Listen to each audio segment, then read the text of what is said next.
The microphone trick, because we could have got some serious shit there.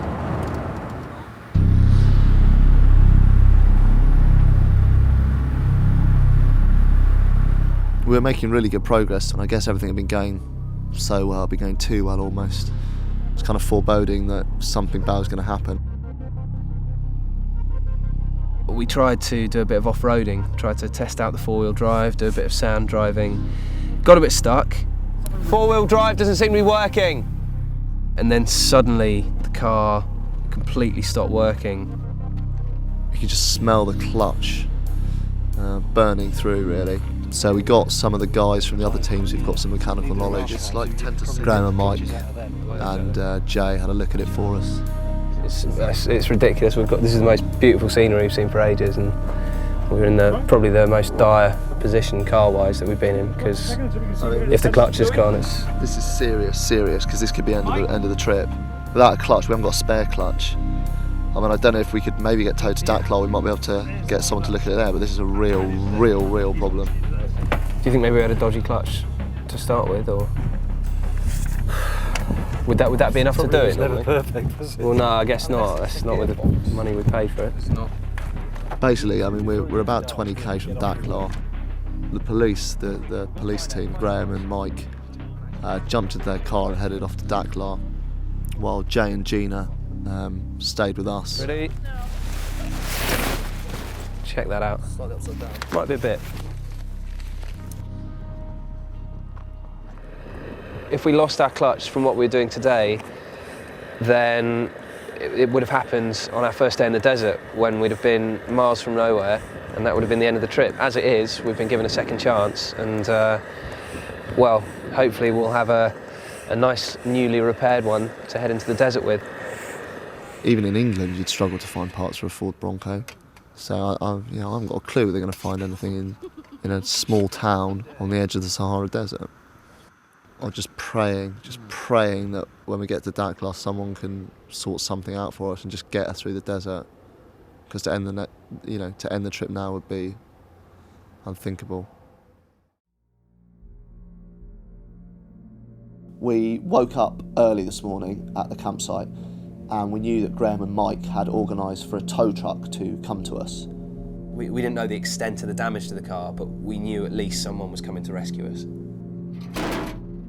And lo and behold, a tow truck did show up with this guy called Aziz. Hello Aziz, thank you for coming out. I guess he's probably another fixer type character for the town of Dakar.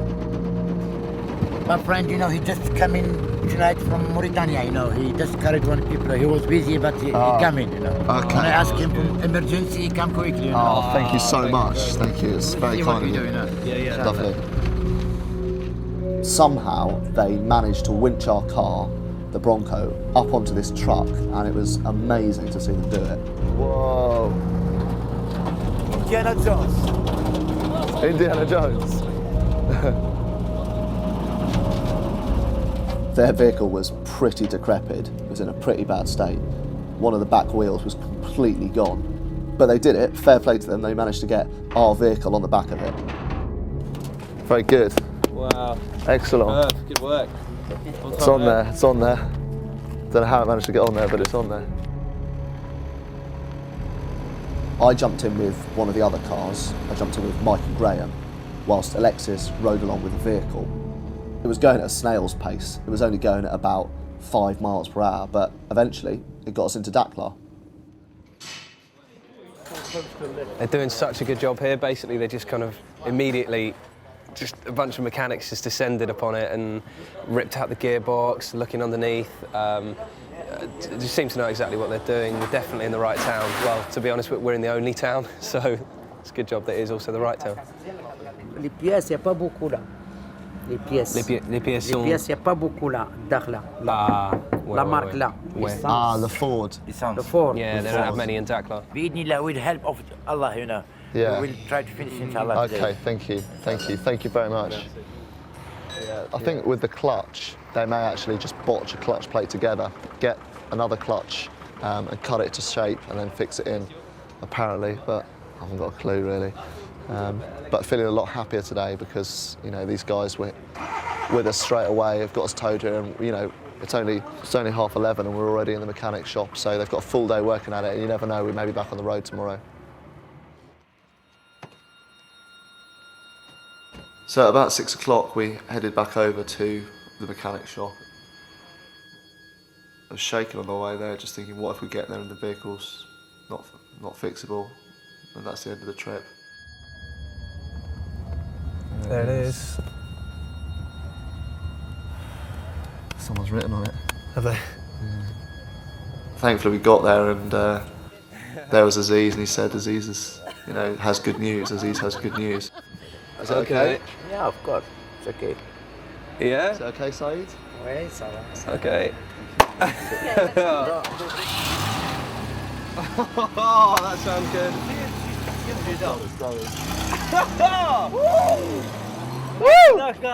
Oh, thank you. Merci bien. Get in. Mate, we were just so happy. The car's fixed, this is brilliant. We're going to carry on, we're going to get into the desert. The trip's back on. Ouais. Merci, merci. D'accord, ouais, nous retournerons avec un grand cadeau, ouais. And then perhaps all your names along here, Aziz, Saeed. We had 2 little bits left at Pride of Place. We've got the 2 headlamps. That's about the only part of the car that hasn't been covered. And we've got Aziz to write our names in Arabic on the other side, and then he's written his name in the middle. Au revoir, merci. Yes.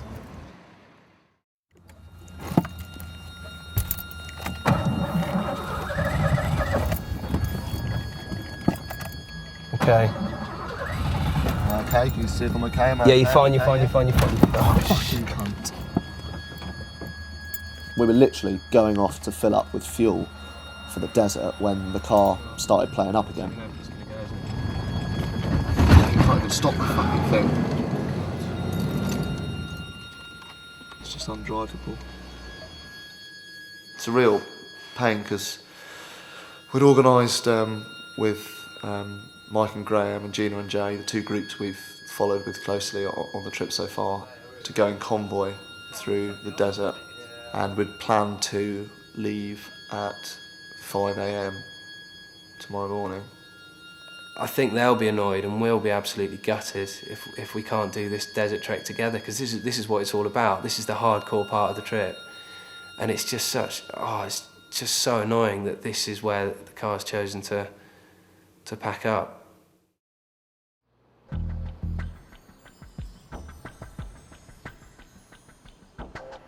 We've come down to the garage at 7:30. It's really quite quiet, there's nothing going on. Just feel quite isolated now because the other guys have gone. They've been gone for about 3 hours now on the road. Bonjour, Salah. Ce matin. I mean, the first step is just to try and get the car going again. Then we've got to judge whether it's going to be drivable through the desert. Because if we're not happy with it on the roads, then there's no point in taking it off-road onto the desert.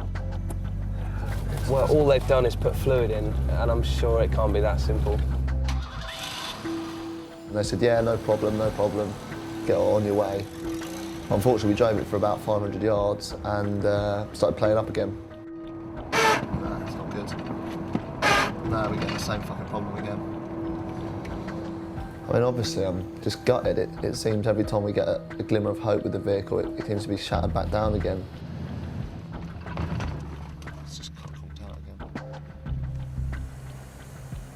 It's a dire situation because we're just running against time. All the other groups have gone ahead. If we get left behind here, the trip's over because you can't go through the desert by yourself. Can't quite understand, but he says we've had another problem. He said something exploded, which is a bit of a worry. It's really worrying. Before we didn't know about any of the mechanics, but now we're having them explain in French. And the old mechanical French isn't too hot. Even if our car doesn't work, we're going to get there somehow. We're not defeated. We're going to get to the Gambia. We're going to get there. No matter how we do it, we're going to get there. And that's, we're both in agreement on that, so we'll do it.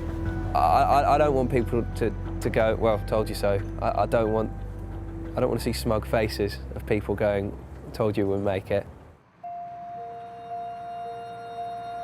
We were kind of left in limbo for the day, not really knowing what to do with ourselves. D'accord. And then Aziz arrived and he was kind of telling us what maybe we could do if we couldn't catch up with the other teams. Oh, I don't. It's our car. It's a car. Just pulled up our car. Sorry, The car's just pulled up. So. Oh my God. Suddenly, Saeed, the mechanic, pulled up with our car, so again, our spirits were immediately jubilant again. Bonjour Saeed. Ça va? Ça va? We're going to jump in and see how it's going. Obviously I was a little bit reluctant at first and maybe not trying to get too excited. I asked Saeed to take me around the block and it seemed to be working fine. The car seems to be running fine, so I think while it's running fine we should just go. So that's what we're going to do. 70 kilometres. So after a further chat with Aziz, and after we'd driven around for a bit and we were feeling a bit more confident in the vehicle, we decided to head out of Dakhla.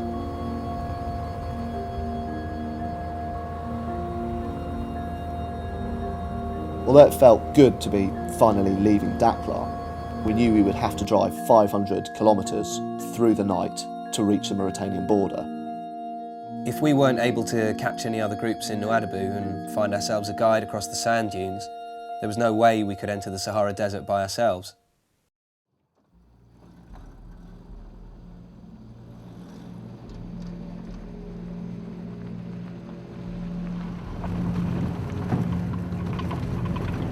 We're technically in no man's land now.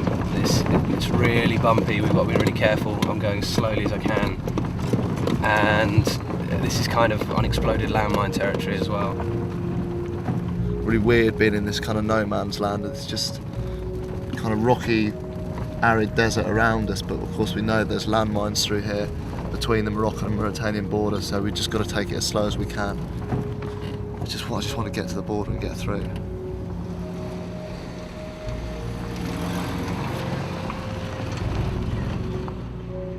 Once we got past the Mauritanian border, we were just praying that we would meet other teams in Nouadhibou and go in convoy through the desert.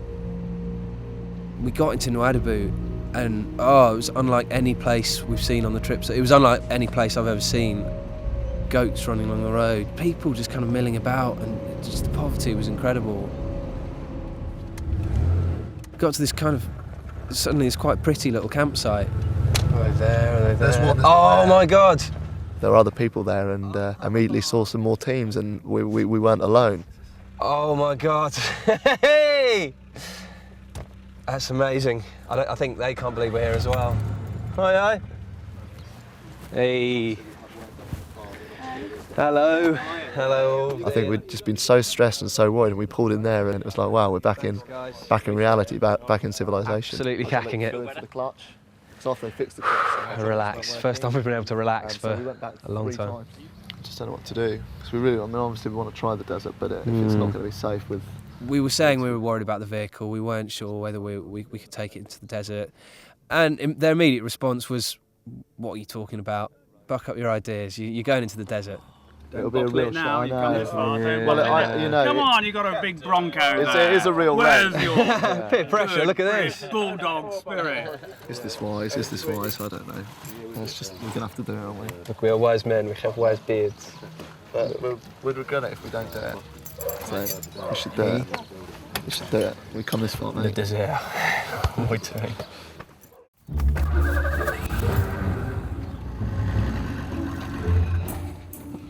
Fuck it, I'll dig us out a little bit, hold on. I think it was all a bit too much for Sai. Even though we'd effectively been saved, I think he was still just really down. I don't think he was convinced that the car would make it into the desert. We're just slightly stuck in the sand. We need to dig us out. It's not going to help. Go and ask help. No, it is. Look, come and have a look. Four-wheel drive to get out. Immediately we got stuck in some sand in the car park. If we can't get out of the car park, how are we going to get out of the Sahara Desert if we get stuck?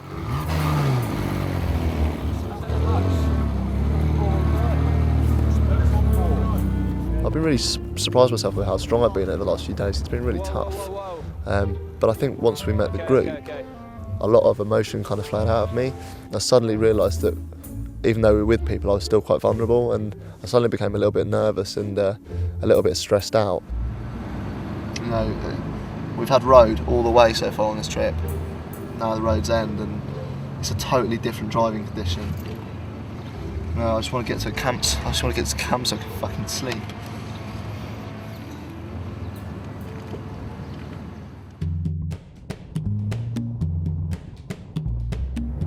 This time yesterday, if you'd have told me that we'd be here in convoy, travelling into the desert, you know, with 7 other cars, I don't think I'd have believed it. We just keep pushing on, and somehow we keep getting lucky. Whoa. This is just entering in the desert. Because we're so heavy. Yeah. As soon as we got off the road into the desert, bang, we were in a sand pit. What's he saying? Oh, he's saying turn and go this way. And so I was completely calm, and he just put it into 4-wheel drive, and off we went. Yeah, we're now probably about maybe 10 miles into the Sahara Desert, actually through the desert, and we'll be coming up to our camp where we're camping tonight soon because it's getting dark.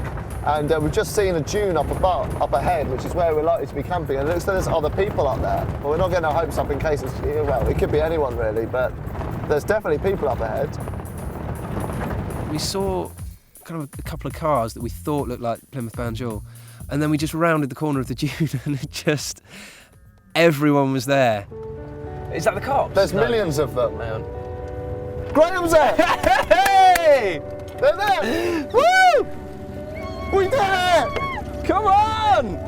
Oh my God! You're here! Oh my God, you're here! Well done!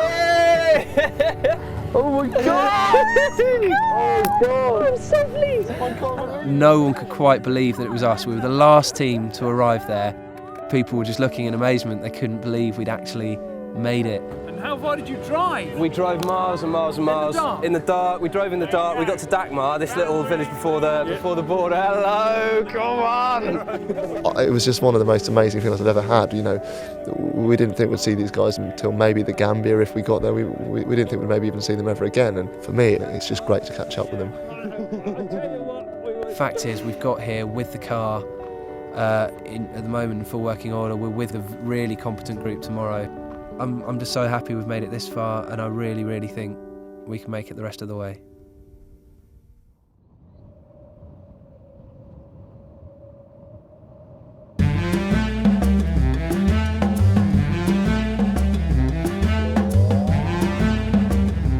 I love driving in the desert, it's brilliant. To be fair, Alexa's driving has been really good through the desert. I think not having a road helps him. You don't need to worry about getting off course, you don't need to worry about swerving or anything, you just bomb it straight forward, and it's so much fun. Oh God. already fractured my back once in my life.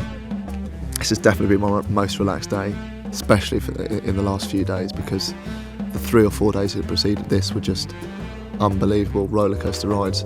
So yeah, it's really been good not to have any major stresses. It's like when you fall off your bike onto the bar.